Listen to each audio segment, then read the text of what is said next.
Thank you, Deep-Royd Clywyd, and I'd like to start my contribution to this debate by highlighting in the strongest possible terms my deep concern and opposition to this motion. It has been repeatedly proven that assisted dying laws, when introduced, descend quickly into a range of problems, from coercion by relatives to the hand-picking of specific doctors willing to euthanize. And it would, I believe, set a dangerous precedent and lead to a catalogue of unintended consequences if it was introduced into the UK. I appreciate that this is a very emotive subject, and I therefore want to focus my contribution on the evidence. Unlike many other countries, every person in the UK has the right to high-quality palliative care and the right to express their wishes about how they wish to receive it. There is a clear difference between what we have here in the UK and what other countries offer in terms of palliative care. And I believe that this very much skewers the thinking and perhaps the reasoning in support of assisted dying. For instance, we find that in Canada, less than 30% of Canadians have access to high-quality hospice palliative care. And that access to hospice palliative care is not considered a fundamental healthcare right. In the Netherlands, palliative care is not a distinct medical speciality, but it is incorporated into general hospital care, which is typically focused on diagnosis, treatment, and discharge. Studies of this system have shown that the needs of dying patients are unmet and that there are serious deficiencies in the quality of their care. In New Zealand, the right to access palliative care has only now, in October 2024, been introduced by a private member's bill. In terms of unintended consequences, one of the outcomes we cannot prevent is that once this door of assisted dying is open, there's no stopping future generations of politicians from adversely reforming the legislation. Evidence shown that in those countries that have introduced assisted dying, there is a trend to broaden the eligibility criteria. It has been expanded in the Netherlands and Belgium to include children, and in Canada from 2027, it will allow people suffering solely from mental health issues with no physical condition at all. According to data from Canada, 17.1% of those assessed assisted dying in 2022 cited loneliness or isolation as the reason for their suffering, and there's growing evidence that people are gaining access to assisted dying because of financial issues.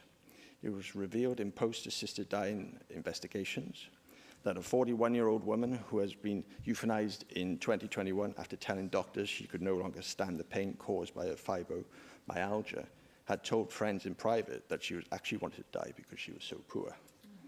There's another case where a 61-year-old man was euthanized even though the only health problem listed on his application was hearing loss. That should be a massive red flag to the dangers of introducing assisted dying legislation.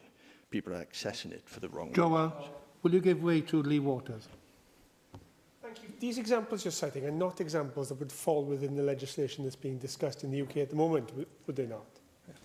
Thank you for that intervention. What I'm trying to highlight is, regardless, at one point the legislation was different to what has now happened in those countries, and every opportunity that has changed. And that's my concern. If this legislation was introduced into the UK, at some point, 10 years, 5 years, or 20 years down the line, that criteria would be broadened.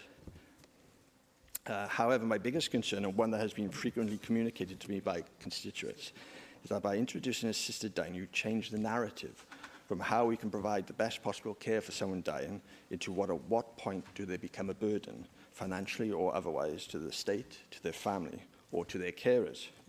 Those with disabilities are often and frequently forgotten about, and I've had to remind government members here in this chamber to even mention them in their statements, are terrified by the prospect of assisted dying being introduced here, because society would instinctively move to make a value judgment on their life, which is something they already have to contend with when trying to find employment or access to services. Deep-Royd Clywyd, the internal feeling of being a burden is what elderly and disabled people have to live with on a daily basis. The external pressure they would feel from others to decide what value their life or death would be unbearable. It would be presumed that those with disabilities, particularly cognitive disabilities, or those who are old and infirm, are better off dead. Evidence from other countries where assisted dying has been brought in show that many disabled and older people fear that to show any signs of weakness, melancholy, frustration with their condition, or the fact that they may be struggling affirms that they are no longer of any valuable and that they wish to die. We all want the same for those who are suffering, dignity and compassion, but euthanasia is not the way. when there's so much evidence showing that not only eligibility criteria, but the value society places on the most vulnerable quickly changes. Whilst I support the members in raising this debate, especially given an assisted dying bill is to be debated in Westminster, I cannot disagree with it more, and I therefore encourage everyone here to vote against it. Thank you.